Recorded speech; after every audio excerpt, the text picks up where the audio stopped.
जय श्री राम दोस्तों, आप देख रहे हैं YouTube चैनल ज्ञान स्टार प्लस। तो दोस्तों, आप सभी का हार्दिक स्वागत और अभिनंदन।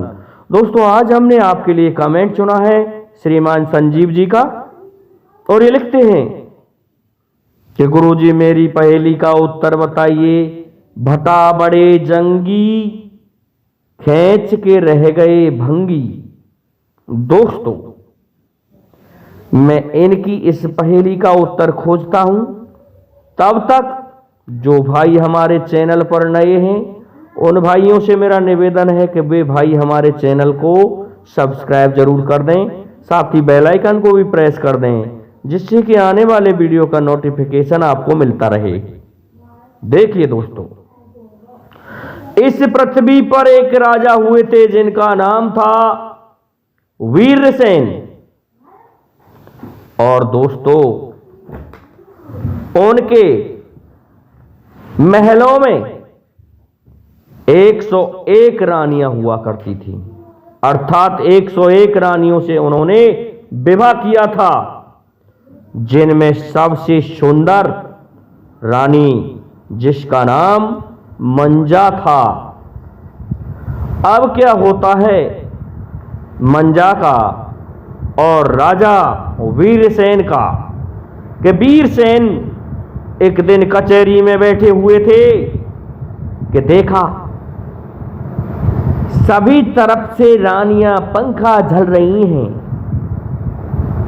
और राजा को रिझा रही हैं।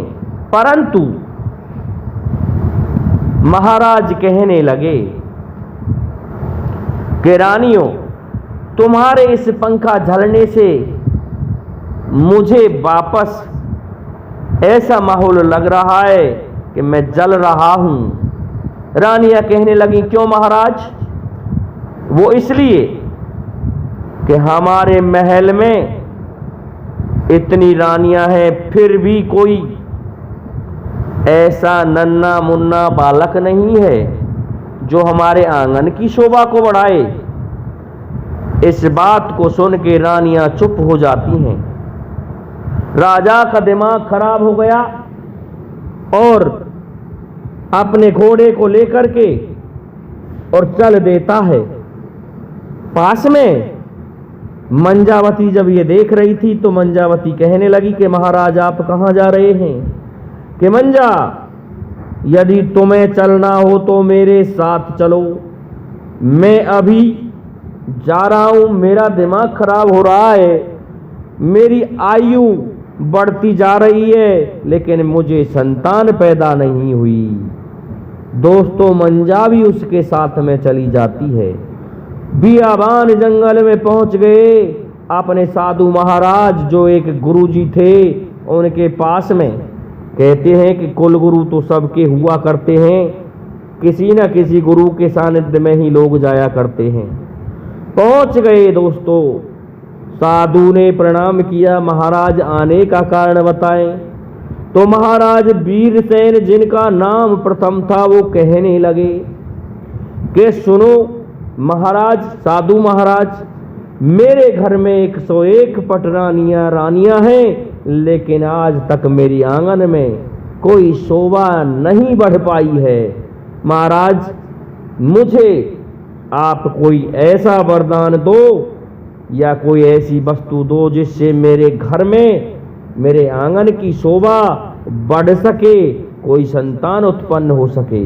इस बात को सुनकर के दोस्तों, महाराज के लिए, मंजावती के लिए चावल पढ़ करके दे दिए और कहा, तुम्हारी जितनी भी रानियां हैं उन सभी को बिठा करके इन चावलों को बांट देना।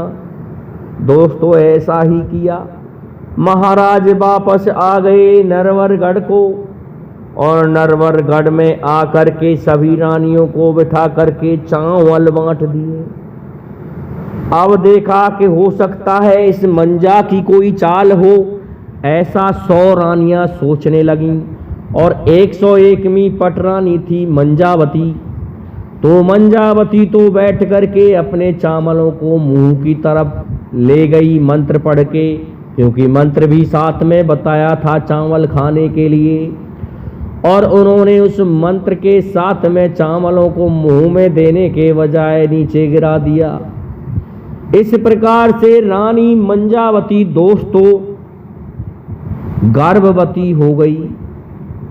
जब वह गर्भ दिखाई देने लगा तो सभी रानियां ईर्ष्या करने लगीं और कहने लगी, हो सकता है कि ये साधु महात्मा के पास गई थी, इसके उसी का गर्भ रह गया। दोस्तों इस बात को सुन करके उन्होंने उपाय खोजा कि इस रानी से ये राजा बहुत अधिक प्रेम करने लग गया है, किसी भी प्रकार से इस मंजा रानी को दूर किया जाए, नहीं तो हमारी बखत घट जाएगी। इस बात को सुन के दोस्तों क्या करते हैं कि उनके यहाँ एक ब्राह्मण था जिसका नाम था लाखा, और कहते हैं कि ब्राह्मणों ने तो दोस्तों शुरू से ही पतझड़ किया है हिंदुस्तान को। तो ब्राह्मण देवता को बुला लिया और कहने लगे कि हे ब्राह्मण देवता, हम तुम्हें ये धन देते हैं, परंतु किसी भी तरह से इस मंजा रानी को यहाँ से दूर करवाओ, इसको मरवाओ, नहीं तो हमारी बखत घट जाएगी। इस बात को सुनकर के और धन को लेकर के लाखा दादा दोस्तों हो गया फूल करके कुछ और ही, और सीधा चला जाता है महाराज प्रथम की कचहरी में और कहने लगा, अरे राजन, आपके दिन तो बड़े शुभ हैं। कहने लगे, कैसे? कि मैं पत्रा देख के बताता हूं। अब तो दोस्तों पत्रा देखने लगा, कहने लगा, राजन तुम्हारे सभी तरह से दिन शुभ हैं, लेकिन एक बात से दिन अशुभ हैं। वो कैसे महाराज? ब्राह्मण देव, ये महाराज प्रथम ने कहा।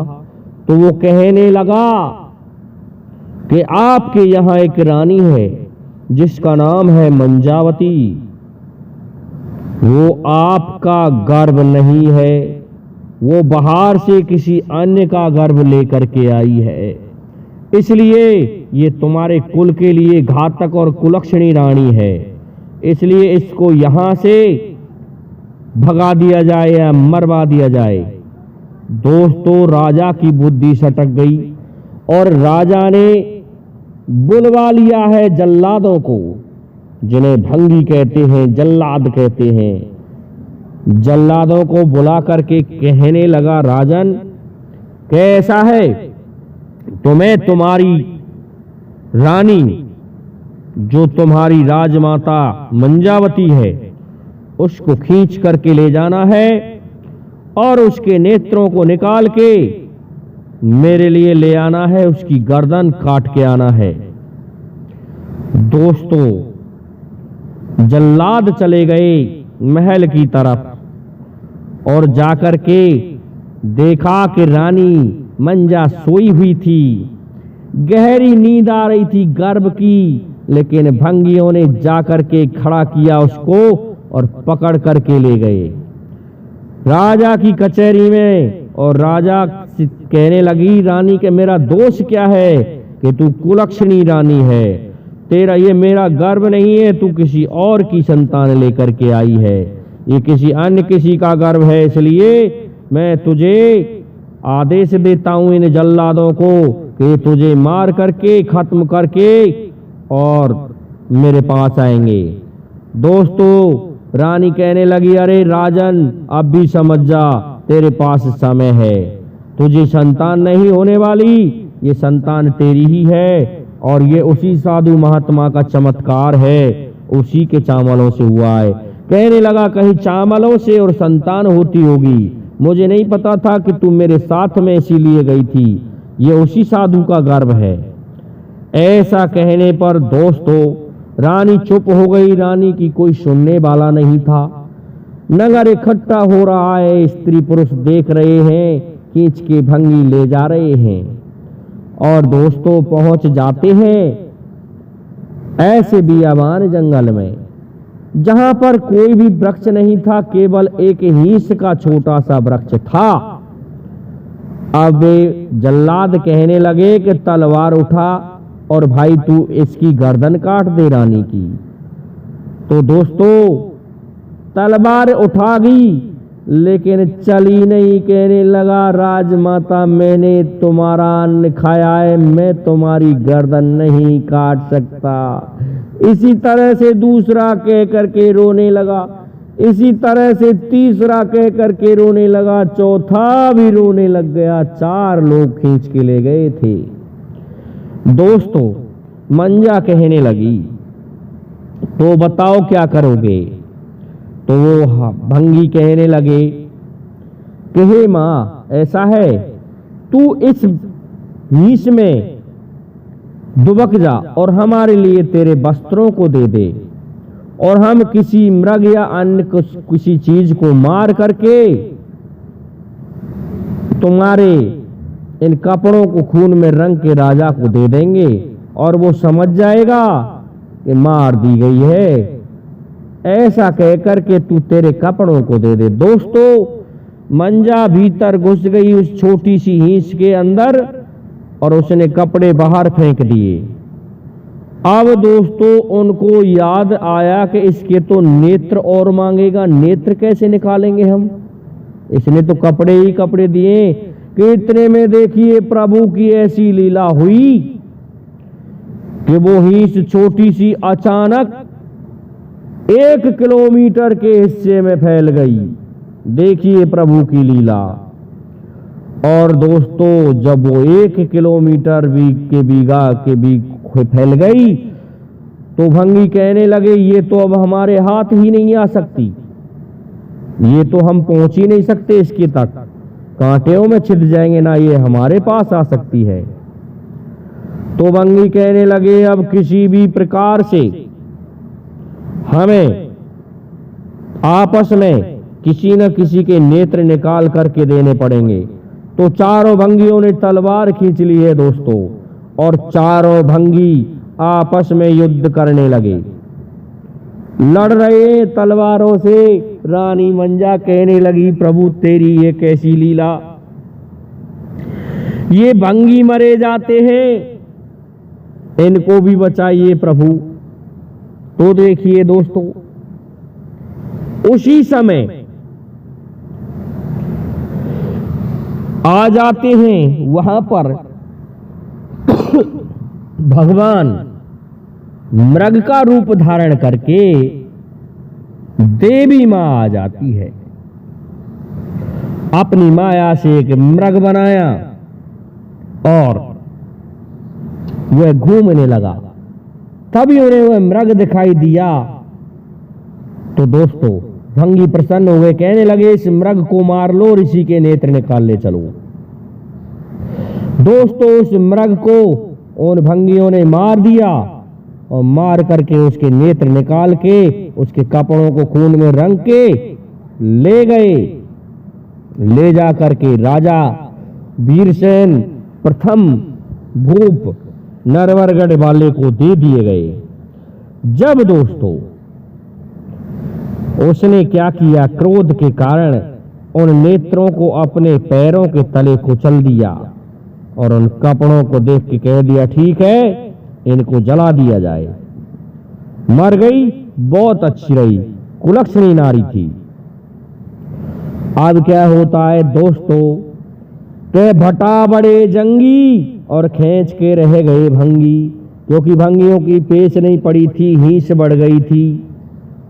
इस कारण से भंगी फेल हो गए थे, परंतु वह मृग आ गया। इस कारण से दोस्तों बच गए भंगी आपस में।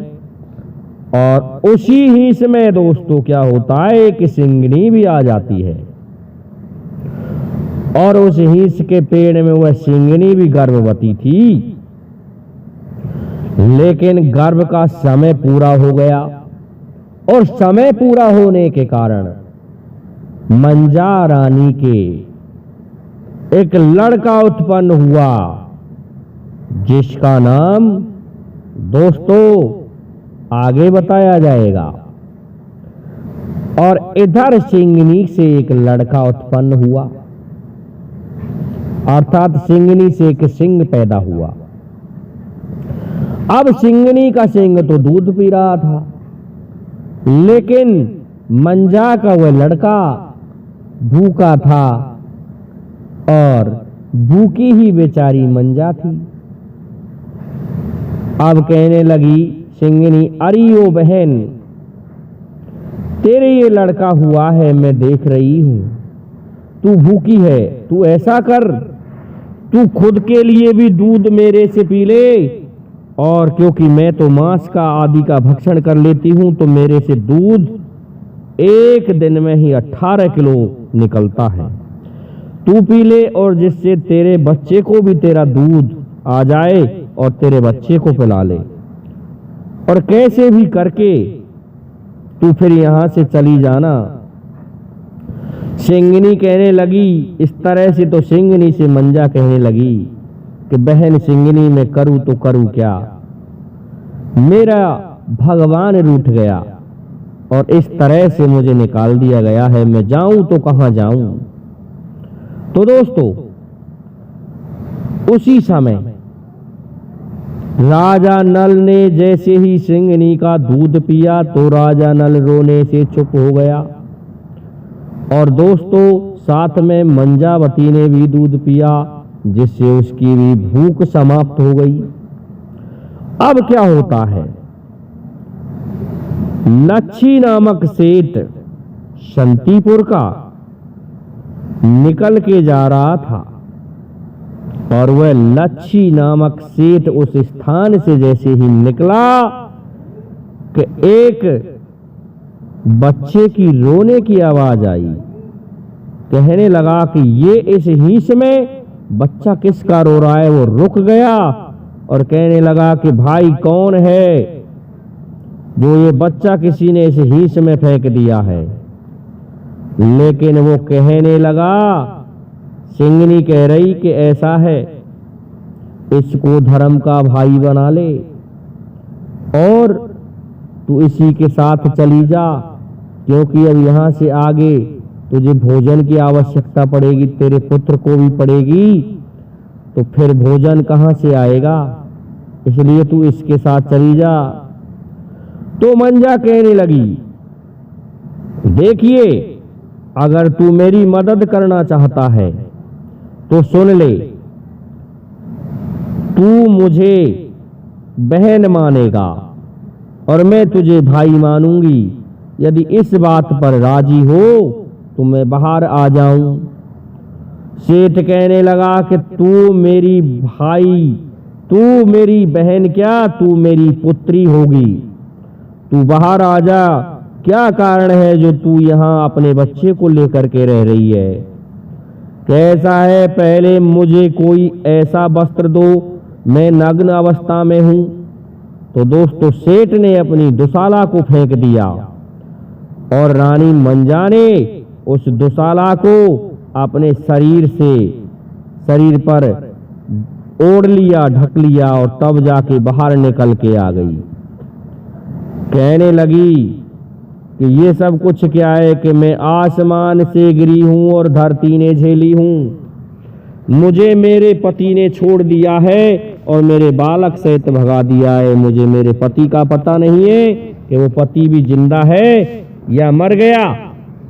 दोस्तों वह सेठ अपने घर को ले जाता है मंजावती को, और वहां मंजावती को ले जा करके क्या करता है, पहुंचता ही है कि सेठानी ने ऊपर से देखा और देखा कि मंजा की सूरत देखी। कहने लगी, ईंट हाथ में उठा ली है दोस्तों, पत्थर हाथ में उठा लिया है सेठानी ने, और कहने लगी तेरी टांट को फोड़ूंगी सेठ, तेरा जूतों से आरतार उतारूंगी। तू मेरे लिए सौतन लेकर के आया है। कहने लगी मंजा, ये अच्छी बात हुई दादा, तू तो मुझे अपनी पुत्री मान रहा था, लेकिन ये सेठानी क्या कह रही है। सेठानी को समझाने के लिए मंजा कहने लगी, अरे ओ बहन, ये मेरा बाप है, तू इस पर दुलच्छन मत लगा। दोस्तों समझाई तब जा कर के सेठानी की समझ में आई। कहने लगी मेरा ये बालक और मेरा पति का मुझे पता नहीं कहाँ चला गया, हमें छोड़ गया, हम उसी दिन से वन में भटक रहे हैं, इसलिए अब हमको हमारे पति का पता नहीं है, इन्होंने अपनी पुत्री माना है, तब जा कर के हम तुम्हारे घर आए हैं। सेठानी शांत हो गई। अब तो दोस्तों ननिहाल बन गया राजा नल का सेठ का घर। सेठ का घर जैसे ही पहुंचे तो सेठ का व्यापार और भी बढ़ गया। सेठ का व्यापार बढ़ने लगा। सेठ कहने लगा कि हमारी मंजा के ये जो पुत्र हुआ ये बहुत ही भाग्यशाली है, हम तो इसका जसूटन करेंगे। दोस्तों अब तो जसूटन करने के लिए राजाओं के लिए सेठ ने निमंत्रण भिजवा दिया गया, चारों तरफ निमंत्रण दे दिया गया। इस बात से प्रसन्न होकर के राजा प्रथम भी आते हैं कि देखते हैं ये सेठ कैसा है जो अपने नमासे का जसूटन अपने यहाँ पर कर रहा है। इसका मतलब कोई ना कोई बहुत ही सुंदर बालक होगा, तभी तो ये यहाँ कर रहा है। अब तो दोस्तों उस जसूटन में महाराज प्रथम भी आए थे, बहुत से रिश्तेदार आए थे, और दोस्तों कुआं पूज रहा है, जलवा पूजन संस्कार हो रहा है दोस्तों राजा नल का। अब राजा नल का जलवा पूजन संस्कार जब हो रहा है उसमें राजा आया। राजा कहने लगा सेठो मुझे बहुत समय हो गया, लेकिन तुमने अभी तक तुम्हारे उस जन्मे हुए नमासे को नहीं दिखाया है। कहने लगा लच्छी सेठ कहने लगा महाराज अभी दिखाते हैं, अभी सोबर सूतक का है, ठंड वंड लग जाएगी तो बीमार हो जाएगा। तो सेठो मुझे ये शोभा नहीं देता सुनना, इसलिए मुझे पहले अपने उस लड़के के दर्शन तो कराओ। दोस्तों कुआं पूजन हो रहा है और रानी मंजा से लेकर के लच्छी सेठ ने राजा नल को महाराज प्रथम के हाथ में दे दिया है, गोद में दे दिया है, क्योंकि वे भी पधारे हुए थे। अब दोस्तों बैर वानी गीत गाने लगी तो उनमें मंजा ने गाया कि ये कैसो गोद खिलावे, कैसो खूब खिलावे, गोदी में ई बाबा जी को जायो। दोस्तों इस तरह से कैसो भूप खिलावे, गोदी में ई बाबा जी को जायो, इस तरह से मंजा ने एक गीत उठाया। लेकिन राजा नहीं समझ पाया कि ये किसका पुत्र है, परंतु उस लड़के की सूरत को देख के सोच रहा था कि इस लड़के की सूरत तो हमारी पटरानी मंजा से मिल रही है, पर करे क्या, हमने तो उसको मरवा दिया और वो कुलक्षणी थी। ऐसा सोच करके राजा ने वापस लच्छी सेठ को दे दिया। लेकिन राजा का मन जाने का नहीं करता था, ना जाने बार बार उसका दिल यही कहता था कि मैं इस लड़के के दर्शन फिर से कर लूं। जब दे दिया तो चलने से पहले कहने लगा अरे भाई तुम्हारी उस लड़की को बुलाओ, या फिर तुम उस लड़के को एक बार और लाओ, मैं देखना चाहता हूं। दोस्तों फिर से लच्छी सेठ पे मंगवा लिया और कहने लगा देख क्या लूं, मैं इसके लिए धन दे के इनाम में जा रहा हूं। दोस्तों उनके लिए राजा नल के लिए बहुत से वस्त्रों के लिए धनराशि दी लच्छी सेठ के लिए। कहने लगा कि ये तुम्हारे इस लड़के के लिए हमारी तरफ से भेंट है। चलने लगा, फिर भी राजा का मन यही करता था कि मैं जाऊं नहीं, इस लड़के को ही गोद में खिलाता रहूं। मन मार करके राजा वापस चला गया। दोस्तों जसूटन हो गया, जलवा पूजन संस्कार हो गया राजा नल का। आ जाता है मन मार के, कचहरी में बैठा है, 100 रानियां थी, वो पंखा झल रही थी, हवा कर रही थी। कहने लगा कि मेरी बड़ी दुर्दशा हुई, तुम लोगों से कोई संतान उत्पन्न नहीं हुई, एक संतान उत्पन्न होती, लेकिन क्या करें, उसके बारे में तो पंडित ने ये कहा था कि ये तो कुलक्षणी है, इसलिए हमने उसको मरवा दिया। अब हम क्या करें। रानियां चुप थी। इधर दोस्तों राजा नल धीरे धीरे बड़ा होने लगा और बड़ा हो गया, और बड़ा हो गया दोस्तों, 11 वर्ष का हो गया। क्या होता है, सेठ जी कहने लगे कि पुत्र अपने मामाओं की मदद भी कर लिया करो, दुकान में, व्यापार में। कहने लगा राजा नल ठीक है कर लूंगा, लेकिन मेरे लिए तो तू मामा ऐसा है, मेरे लिए तो एक घोड़ा ला दे नाना, तो बहुत अच्छा करे। घोड़ा भी लेकर के आ गया दोस्तों सेठ। और दोस्तों बनियाओं के बालक तो ताकरी और बांट बनाया करते थे, लेकिन राजा नल खेलने के लिए धनुष बाण बनाया करता था। दोस्तों कहने लगे कि भाई कोई बात नहीं, इस तरह से होता ही है। इस तरह से बनिया सोच लेते थे। परंतु होता क्या है, जब एक दिन राजा नल चारों तरफ से घूम रहा था घोड़े को लेकर के, और रास्ते में बैठ गया, तो उसने अपने एक ही तीर से पनिहारियों के जेगरों को फोड़ दिया। पनिहारी कहने लगी तेरा ये नमासा है या भांजा है, इसने हमारी जेगर फोड़ दिए। कहने लगा सेठ बेटे हो, एक के बजाय 2 ले आओ, पैसे ले जाओ। फिर लाया तो उसने फिर फोड़ दी। कहने लगा अब की बार पीतल की ले जाओ। दोस्तों पीतल की जेर जब ये पता राजा नल को चला, तो राजा नल कहने लगा ठीक, बहुत अच्छा, लोहार के पास से एक तीर बनवा करके लाया कि जो पीतल में होके पार हो जाए। दोस्तों पीतल की जेर में भी 2-2 छेद हो गए।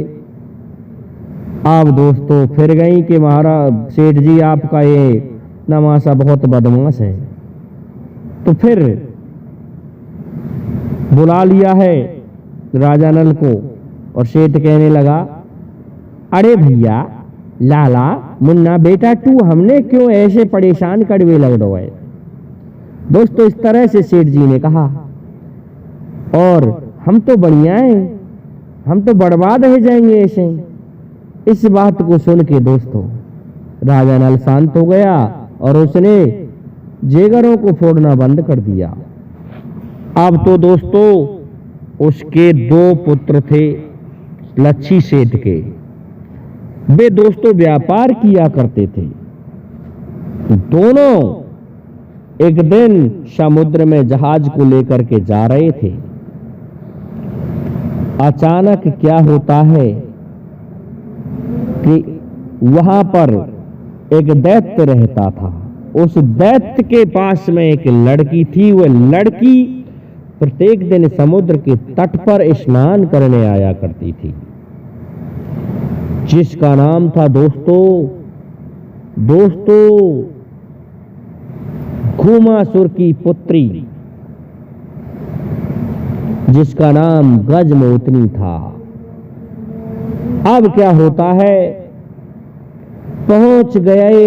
जैसे ही वो पहुंचे कि उन्हें देख करके, उनके जहाज को आता हुआ देख करके गजमोतनी खट से भाग गई अपने महल की तरफ। सेठ बोले ये कौन भाग के गई है। वो उस तट पर आए तो अचानक भूल से उसके पैर की एक मोचरी रह गई। सेठों ने उसे उठा लिया तो दोस्तों वो तो गजमोतनी की मोचरी थी, बहुत सुंदर मोचरी।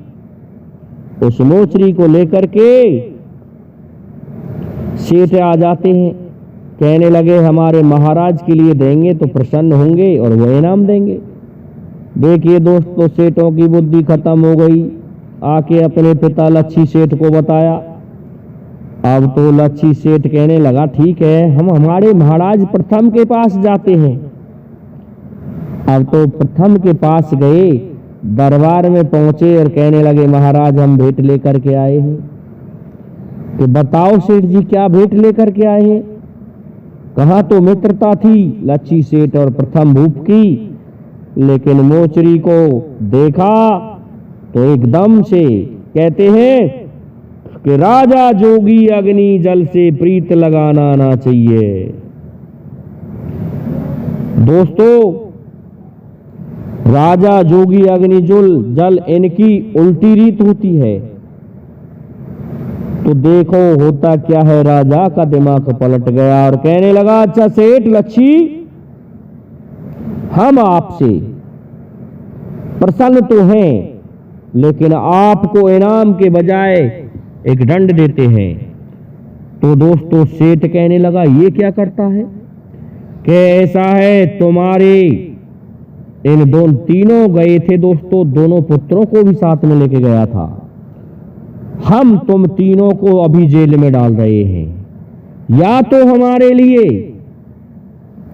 इस मोचरी के साथ की दूसरी मोचरी लेकर के आओ, या फिर इसको पहनने वाली लेकर के आओ। हमारी ये दो शर्त हैं। दोस्तों, बंद कर दिया गया है ठोक करके जेल में तीनों बाप बेटों को। और जब तीनों बाप बेटा बंद कर दिए तो सूचना पहुंचती है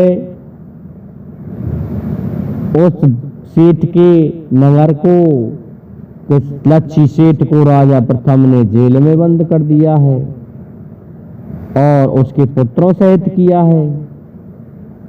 परंतु होता क्या है, उसी समय राजा को एक ख्वाब आता है कि ये सेठ बुड्ढा है, इसलिए इस लच्छी सेठ को छोड़ दिया जाए, इसके इन दोनों पुत्रों को बंद रखा जाए।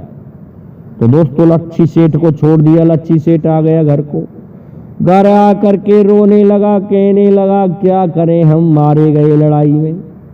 हमने सोचा इनाम मिलेगी, परंतु हम तो बर्बाद हो गए। हमारे दोनों पुत्रों को जेल में बंद कर लिया, मुझे भी कर लिया, पर ना जाने क्यों दया करके छोड़ दिया। अब राजा उनको नहीं छोड़ेगा।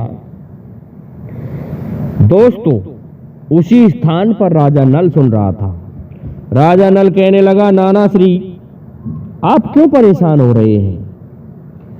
मैं जाऊंगा हमारे मामाओं की जेल छुड़ाने के लिए। आप मुझे मेरा वह घोड़ा वापस दे दें जो मैंने कहा था, और मैं उस घोड़े पर बैठ के जाऊंगा। मुझे एक धनुष बाण दे दिया जाए और एक तलवार दे दी जाए। दोस्तों, बनिया ने तलवार बनवाई, धनुष बाण बनवाए और घोड़ा ला करके दिया। राजा नल बैठ गया उस घोड़े पर और सीधा पहुंच जाता है नरवरगढ़ को, और जहां पर राजा प्रथम की कचहरी जुड़ी हुई थी। उस कचहरी में देखा कि घोड़े पर बहुत सुंदर 11 वर्ष का एक युवक बैठा हुआ है, एक किशोर बालक, एक नन्हा सा बालक बैठा हुआ है। कहने लगा, ए राजा सावधान। राजा कहने लगा, तू मुझे क्यों सावधान करता है? कि हाँ राजा सावधान, ऐसा है, आपने मेरे मामाओं की जेल कर दी है। तो वो क्यों की है, मैं यही जानने के लिए आया हूं, उस शर्त को पूरा करूंगा। दोस्तों, इस बात को सुन के राजा कहने लगा, तू बेटा मेरी शर्त क्या पूरा कर सकता है? तेरे मामाओं ने अन्याय किया है, मेरे लिए एक मोचरी लाके दी है।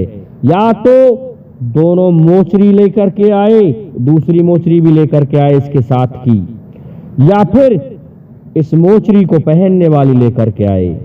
कहने लगा, राजन, इन बातों में कोई फायदा नहीं है, युद्ध करने में कोई फायदा नहीं है, इसलिए तू सुन ले, मेरी भी बात सुन ले।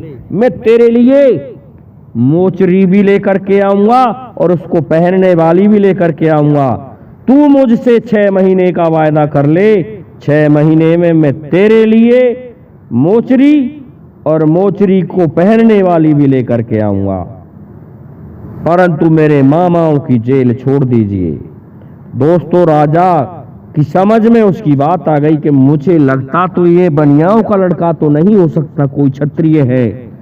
चलो इसकी बात मैं मानता हूं, नन्हा बालक है, बड़ी सुझाव की बात कही है। राजा ने कहा ठीक है, तुम्हारे मामाओं को मैं छोड़ देता हूं। दोस्तों, हीरा पन्ना दोनों थे और हीरा पन्नाओं को दोनों को छोड़ दिया गया। लच्छी सेठ के दोनों पुत्र थे, हीरा पन्ना छोड़ दिए। आ गए घर को, कहने लगे किसने जेल छुड़ाई? कि हमारे भांजे ने छुड़ाई थी पिताश्री जेल। इसने इस तरह से कहा था कि ये तो बड़े काम की चीज है हमारे लिए, और तो प्रसन्न होते हैं। अब क्या होता है, हीरा पन्नाओं से कहने लगा राजा नल कि मामा, अब इसमें मैं शर्त लगा के आया हूं राजा से 6 महीने की, तो तुम्हारी ये जिम्मेदारी है, तुम्हें कौन से स्थान पर ये मोचरी मिली थी उस स्थान पर मुझे पहुंचा दो और फिर मैं सब कुछ देख लूंगा। दोस्तों, जहाज को लेकर के फिर से चल देते हैं सेठ जी कि दोनों बच्चे हीरा पन्ना, और उसी स्थान पर पहुंच गए जहां पर वह गुमासुर की जो लड़की थी वह आया करती थी। कहते हैं दोस्तों, उस जगह के लिए गायकों ने बनाया है कि गुमासुर दाने की बेटी हैगी नगणे उघारी, और करवे को स्नान तुरत बन जल में चूवक मारी। गुमासुर दानो मेरे यारो बसयाई जंगल में, बसयाई जंगल में, करवे को स्नान बबरगी गोटू गोटू जल में। दोस्तों, अचानक से उस दिन भी गजमोतनी स्नान करने आई थी, लेकिन उनका जहाज फिर से दिखाई दिया तो छत से भीतर घुस गई अपने महल में वापस जा करके। सेठ कहने लगे, सेठ के लड़के के पुत्र, हमें इस जगह पर मोचरी मिली थी। कि ठीक है मामाओ, आप मुझे यहां छोड़ दो और मैं 3 दिन में ही या 7 दिन में ही वापस आ जाऊंगा, और इन 7 दिन में ही मैं ये कार्य पूरा करके लाऊंगा। दोस्तों, सेठों ने छोड़ दिया और व्यापार को चले गए कि 7 दिन बाद यहां जरूर आ जाना। अब तो राजा नल चल देता है तो दोस्तों बहुत बड़ा जंगल और बीहड़ दिखाई दिया। आगे चला तो उसे एक ऐसी बुढ़िया तपस्या कर रही थी जिसकी आयु कोई 10 लाख वर्ष थी। राजा नल को आता हुआ देख करके हंसने लगी, कहने लगी पुत्र तू आ गया? कि हाँ मां में आ गया, पर आप हो कौन? कि सुन ले बेटे। कहने लगी सुना दे। कहने लगे सुना दे मां, कि मैं तेरे साथ हमेशा रहती हूं, तुझे पता नहीं है तेरी माता को जब वनवास लगा था तो उस समय मैं तेरी मां के साथ में आ गई थी, और जब तेरी मां उस हिंस के अंदर घुस गई तो मैंने उस हिंस को 1 किलोमीटर के बीच में होके बड़ा कर दिया, जिससे भंगी पकड़ नहीं सके तेरी मां को दोबारा। और जब भंगी आपस में लड़कर मरने लगे तो मैंने मृग बन करके मेरा शीश कटवाया था। मैं भय माता हूं, भय माता, ऐसा कहने लगी। मैं ही देवी माता हूं, मैं भय माता हूं। दोस्तों, नल कहने लगा अच्छा तुझे ऐसा पता है? कि हाँ तेरा नाम नल है, तू नरवरगढ़ का है, लेकिन सुन ले लल्ले, मैंने तेरी हमेशा से सहायता की है। तो कहने लगा माता अब मेरी थोड़ी सी मदद और कर दे। कहने लगी बोलिए पुत्र। कि मुझे यहां से वह मोचरी चाहिए जिससे मेरे मामाओं की जेल हुई थी, उसी मोचरी के साथ वाली मोचरी चाहिए। वह माता कहने लगी मोचरी की तो क्या चले लल्ले, तो इन्हीं 7 दिनों में मोचरी भी ले जाएगा और तेरा विवाह भी हो जाएगा। अच्छा, मेरा विवाह होगा? कि हाँ निश्चित है, तेरा विवाह भी हो जाएगा। तो कहने लगी होगा कैसे? कि आगे चला जा, अपने आप हो जाएगा। दोस्तों, राजा नल आगे चला तो उसे एक बहुत सुंदर महल किला दिखाई दिया, लेकिन राजा चारों तरफ को घूम लिया, लेकिन उस कुंवर को कोई भी दरवाजा नहीं मिला। अरे नाव कोई मांस मती चीना और चौगर डालियो डोल मिलो न कोई चढ़बे को झीना। दोस्तों, चारों तरफ घूम लिया राजा नल, लेकिन उसे चढ़ने के लिए कोई छीना नहीं मिला। तो इस प्रकार से परेशान हो गया, कहने लगा अब मैं कैसे जाऊं। तो उसी समय उस बुढ़िया ने ये कहा था कि पुत्र, यदि तुझे आवश्यकता हो तो तू मुझे याद कर लेना, मैं तेरे पास कोई ना कोई भेज दूंगी या मैं खुद आ जाऊंगी। अब तो दोस्तों, उसने एक टांग पर खड़ा होकर के उसी देवी माता का, उस भय माता का भजन किया। तो उसने कहा, बोलिए पुत्र, कैसे बुलाई? कि माँ, तू तो कह रही थी कि तेरा विवाह होगा, लेकिन मुझे तो इस किले का कहीं गेट ही नहीं मिल रहा है, इस घर का कहीं दरवाजा ही नहीं मिल रहा है। कहने लगी, पुत्र ऐसा है, यहां से जो दैत्य है वह तो शिकार खेलने के लिए चला गया है प्रातःकाल ही, तेरे आने से पहले, और अब मैं तेरे लिए ये ऐसी पटिया सेट कर रखी है इसने, इसमें शिला जिससे दरवाजा नहीं मिलता, चिनाई जैसी दिखाई देती है। तो मैंने अभी अभी लांगुरिया भेज रही हूं जो इस पटिया को हटा देगा। दोस्तों, देवी ने लांगुरिया को भेज दिया, लांगुरिया ने उठा करके वो पटिया फेंक दी। अब पटिया फेंक दी, दरवाजा तो दिख गया, लेकिन उसके अंदर भी एक और चक्र घूम रहा था, एक ऐसा काल चक्र घूम रहा था हथियारों का, तलवारों का, जिसमें कट जाए आदमी, उसमें से कैसे निकले। राजा नल कहने लगा, ये घूम ही तो रहा है, धीरे धीरे घूम रहा है, मैं इस गड़से को आने से पहले जोरदारी से इसमें उछट के उधर निकल जाऊं तो निकल ही जाऊंगा। दोस्तों, जोर लगा करके कमर से दुपट्टा बांध लिया राजा नल ने और छलांग लगा दी उस काल चक्र के अंदर।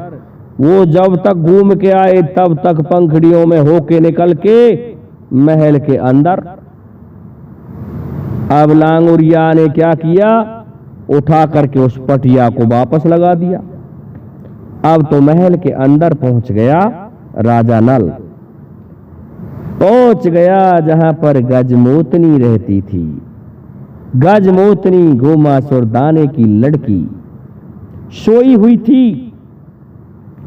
अपने सुंदर महल में, छत के ऊपर अटारी में, बहुत सुंदर में। राजा ने चारों तरफ घूमा और पहुंच गया उस अटारी पर चढ़ करके। तो क्या किया, देखा कि यहां तो कोई नहीं है, लेकिन एक सुंदर युवती सोई हुई है।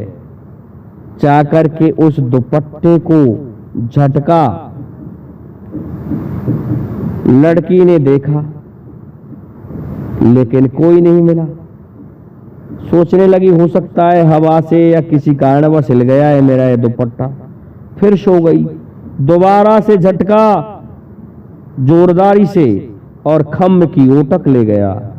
तो कहते हैं, महलन में बरनी धाई, सवरे महलन में डोल आई, सिया राम हरे सिया राम हरे राम हरे राम हरे सिया राम हरे। महलन में डरनी ढाई, महलन में बरनी धाई, सबरे महलन में डोल आई, सिया राम हरे।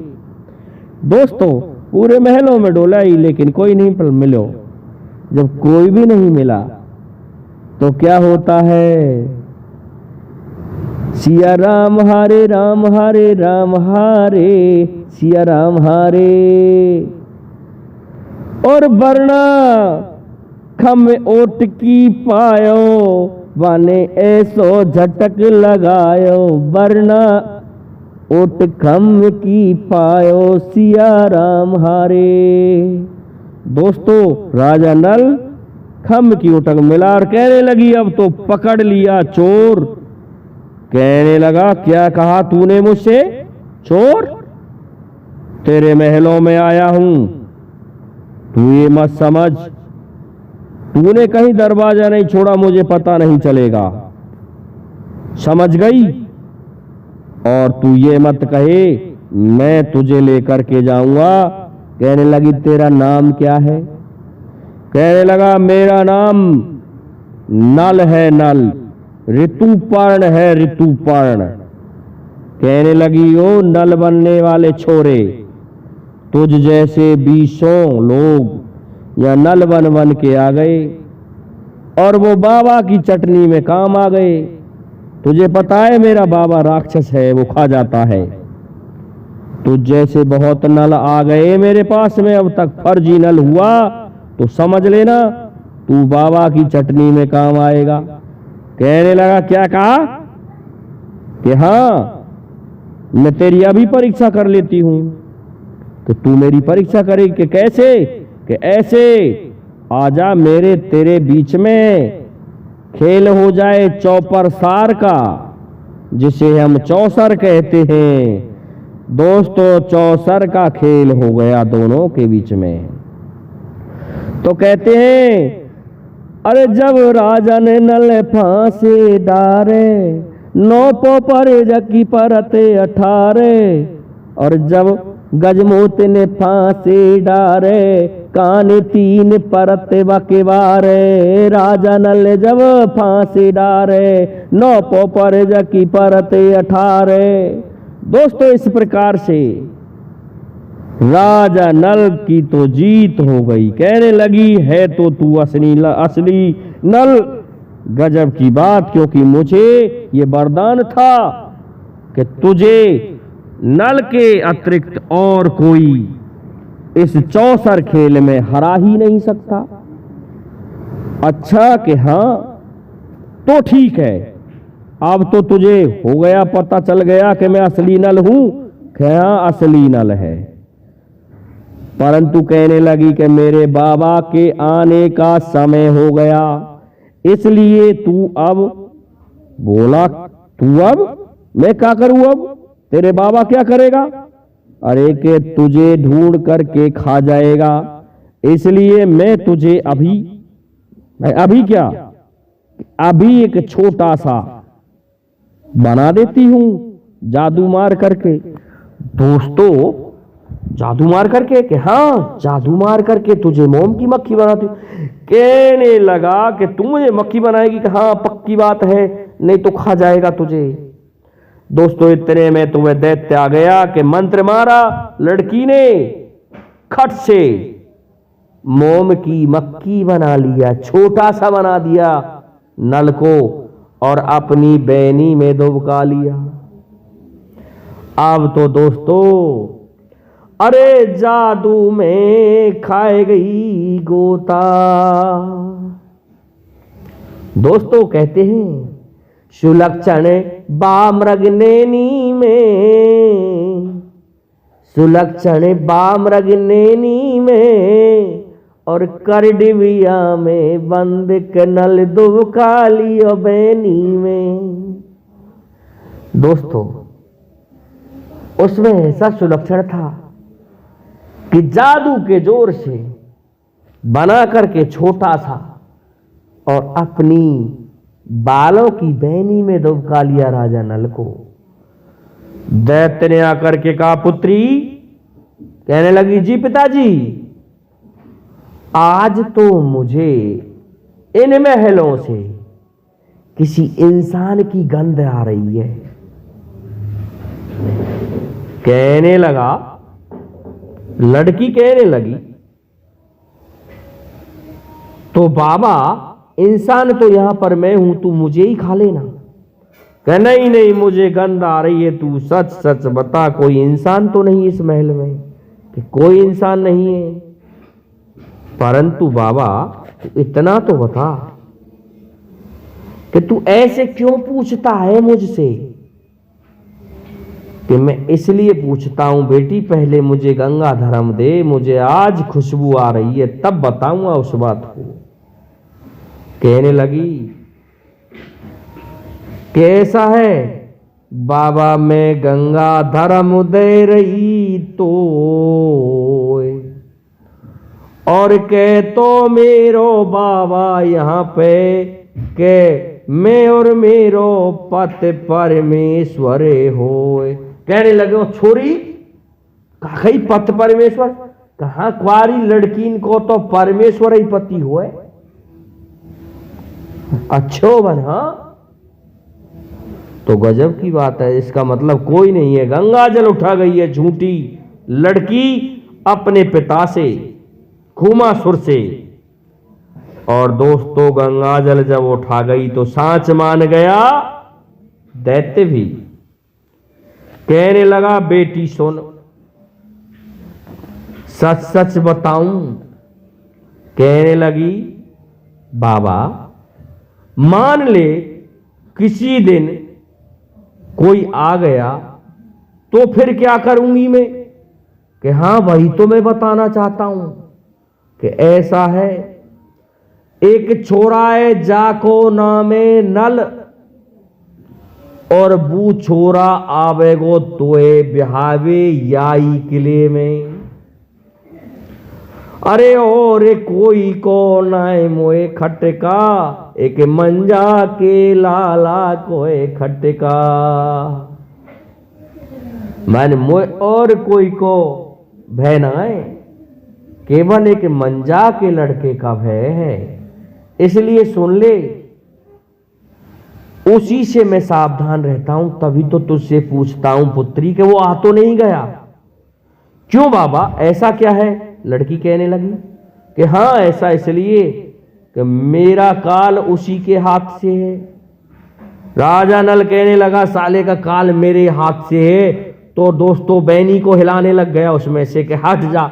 उसने दोस्तों हथरेटी को लगा लिया टांट पर बैनी पर के रुक जा ठहर जा, नहीं तो हाल कले कर जाएगा वही राक्षस है या को तोए पतो ना है। दोस्तों रुक गई। अब क्या होता है? कहने लगी तो फिर तेरा काल किस तरह से है बाबा? कि सुन, इस किले में ही 7वीं कोठरी है नीचे अंडरग्राउंड, और उसमें एक बोगली लटकी हुई है, बोगली का पिंजड़ा लटका हुआ है और उसमें मेरे प्राण हैं। तो रे कोई को नाए मोए खटका और कोई को डर मोए नाए, एक मंजा के लाला कोए खटका, बाके ऊपर एक पिंजड़ा लटका। दोस्तों ये सलाह दी थी राजा नल ने कि तेरे बाबा से काल तो पूछना कि वो मरेगा कैसे। तो उसने इस कारण से ये पूछ लिया है दोस्तों काल को।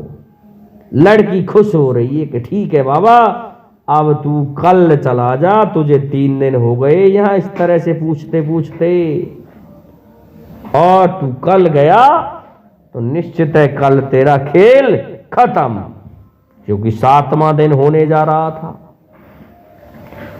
अब तो दोस्तों सो जाते हैं बड़े चैन से। दैत्य अलग सो गया, लड़की अलग कक्ष में। लड़की ने मंत्र मारा कि राजा नल को फिर से नल बना लिया। अब तो दोस्तों आराम से फ्रेंडशिप चल रही है गजमोतनी की और राजा नल की। बड़े मजे हो रहे थे। और प्रातः काल हुआ कि दैत्य चला गया दोस्तों शिकार खेलने के लिए, और इधर राजा नल कहने लगा कि तेरा पिता तो गया शिकार खेलने के लिए, कि तू अब मुझे उन चाबियों को दे जहां होकर के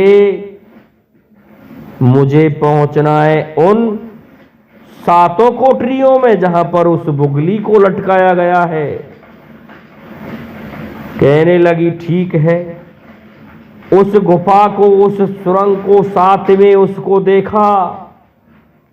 तो दोस्तों आगे का वीडियो हम आपके लिए कल डालेंगे। तो देखिए भटा बड़े जंगी खींच के रह गए भंगी, ये अगला वीडियो हम आपको सुनाएंगे। तब आपको गजमोतिन का विवाह सुनाया जाएगा किस तरह से हुआ था। तब तक के लिए दोस्तों मुझे ये जो पहेली मैंने यहाँ लगाई है विश्राम दीजिए। जय हिंद, जय भारत, जय जय श्री राधे, जय जय श्री राम।